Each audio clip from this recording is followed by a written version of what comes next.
ನನ್ನಪ್ಪ, ಎಲ್ಲರೂ ಬದಲಾಗ್ತಾರೆ, ಎಲ್ಲರೂ ಬಿಟ್ಟು ಹೋಗ್ತಾರೆ.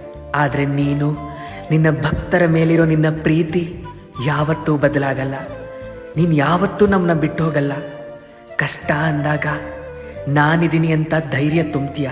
ಪ್ರತಿ ಸಲ ಸೋಲನ್ನೇ ನೋಡ್ತಾ ಇರೋ ಮನಸ್ಸಿಗೆ ಮುಂದೆ ನಿನಗೆ ದೊಡ್ಡ ಗೆಲುವಿದೆ ಅಂತ ಭರವಸೆ ಕೊಡ್ತೀಯ.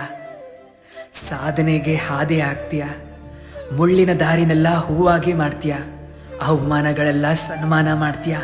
ಜೀವನನೇ ಬದಲಾಯಿಸ್ತೀಯ. ನನ್ನಪ್ಪ, ಕಲಿಯುಗದ ಪ್ರತ್ಯಕ್ಷ ದೇವರು ನೀನು. ಕಾಮಧೇನು ಕಲ್ಪವೃಕ್ಷ ನೀನು. ಪ್ರತಿಯೊಬ್ಬರ ಮನಸ್ಸಿನಲ್ಲಿ ನೆಲೆ ನಿಂತು ಶಾಶ್ವತವಾಗಿ ಬೃಂದಾವನ ಕಟ್ಟಿ ನಮ್ಮನ್ನ ಕಾಪಾಡು ತಂದೆ. ರಾಘವೇಂದ್ರ, ಕಾಪಾಡು ನನ್ನಪ್ಪ.